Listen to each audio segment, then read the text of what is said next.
What's going on, everybody? It's your boy Eon, and I really want to give you this information on Mercedes, Lucid, Doge, all that, son. But let's get it, son.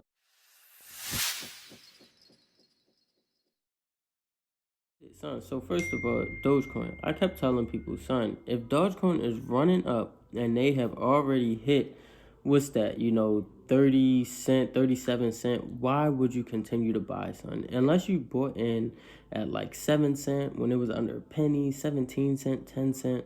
Don't keep buying where there's no resistance level given. There's no indicated resistance. Son, Dogecoin came right back down. That joint is sitting in the 20s, son. So, please, don't put yourself in that position. So, outside of that, son, please like and subscribe if you're enjoying the content. I really appreciate it. You know what I'm saying? Even if you could leave a comment, tell me what I'm doing wrong. Tell me, what could be better, things like that. Or you could always reach out to me. But, son, I'd really appreciate all feedback, son. Good or bad, it doesn't matter to me. I just appreciate that joint, right? Next. I'm not a financial advisor, so please don't take the stuff that I'm saying as, oh, Eon's telling me to do this. No, son, I'm not telling you to do anything. I'm just giving you my perspective and some insight on things that I think is going on in the market, right? So that's that. This is episode 43, and I feel like Lucid really needs to hurry up, right? And let's go and talk about why. So Mercedes dropped an update, on their EV, the EQS, which is a electronic counterpart of its S-Class. And, the S-Class model is the model under the Maybach, right? So that joint is type valid in the auto world. So everybody knows what the S-Class Benz is. I just need to let you understand how amazing, this vehicle is. And we'll get into the Lucid part in a second. But, son, Mercedes gave this car its own scent. It's called number 6 Mood Linen. I'm just like, that's tough. But, like always, Mercedes, is applying pressure in its luxurious vehicles, right? So every time Mercedes drops a vehicle, you're getting luxury, you're getting some sport, you know what to expect from Mercedes.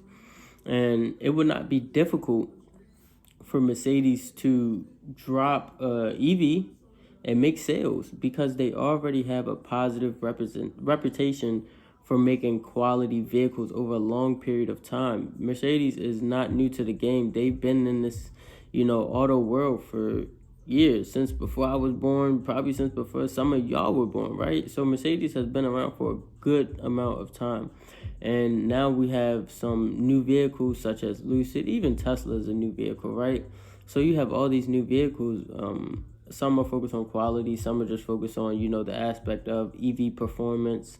When I say EV performance, I'm talking about battery longevity, or maybe they have focused on just the tech in general, like, oh, this vehicle can do this. We have these capabilities with our screen, we have the autonomous driving, so different things in that nature. But what does this have to do with Lucid? Here we go.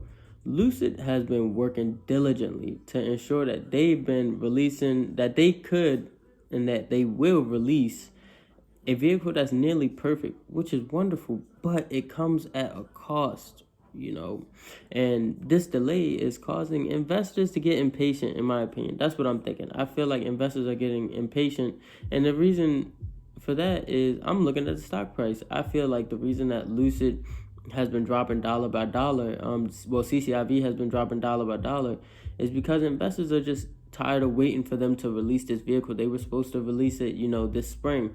Now they're talking about, oh, we're going to release it in the summer. If there's another, pullback or delay in that, release date, I don't think a lot of people are going to be here for it. A lot of people will take their money out of CCIV, and it does not help that it's a SPAC.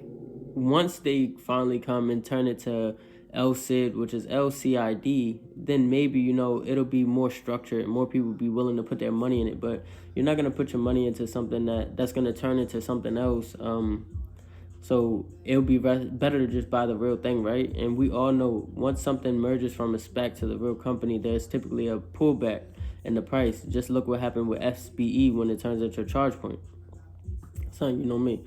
So Lucid has been dropping, on the other hand, I should say, Lucid has been dropping some great news lately, right? They've been doing ride-alongs with different reporters. The CEO drove around New York City in the Lucid Air Definitely check that out on YouTube. Also, they stress test the vehicle for extreme cold weather, and the weather was nearly, negative 40 degrees Celsius, So I'm like, dang, son, like they really been making moves. But Lucid at $19, around $19, is a great buy in my opinion, because those are close to the merge prices. No, the pre-merge prices. People were buying CCIV when they were just talk about the rumors around $19, $17. But if they're not making moves soon, somebody may take that spotlight, which is a direct threat to their stock, especially with the decrease in volume in the market, right? Understand that the market's volume is low. SPY is trading up with low volume. So I'm like, dang, that's crazy. But that's neither here nor there. These are just the things that you should probably look out for. So let's go ahead and talk about the hidden gem, right? Big earnings report week ahead, son. And my top picks, I'm going to tell you my top picks after I give you my progress, right? So while I'm pulling up the progress, I need you, please, don't forget to check out Jermaine's Hustle class, HUSSLE class. It's a podcast. Also, he does consultations. He's a part of Forever Slow Stroke In. Son, it's valid, right? We're here for it. Right, let's look at this progress for the week. 32% profit on Microvision, 40% profit on Riot, 140% profit on Tesla, 32% profit on Wayfair, 79% profit on Wayfair, 70% profit on PLTR, 80% loss on Wayfair. Ouch, that sucks. 10% profit on Chewy, 60% profit on Bank of America, 100% profit on AMC, 100% profit on SRNE, 100% profit on Kodak. All right, so now my top picks for the earnings report for this week. Easy. Netflix and Snap. Easy money. If you can't do this well with straight calls, do a spread, son. Just do a spread. This will protect you, and you will come up with some type of profit if you're playing it right. It may not get to play through the earnings day, but you could easily play up to earnings and then the day after earnings, son. This is Forever Slow Strokers podcast. I'm your boy Eon. You already know me, and I'm just here to give y'all free game. If you have any questions, comments, concern, hit me. I'm here, son. All right, I'm out. Ooh.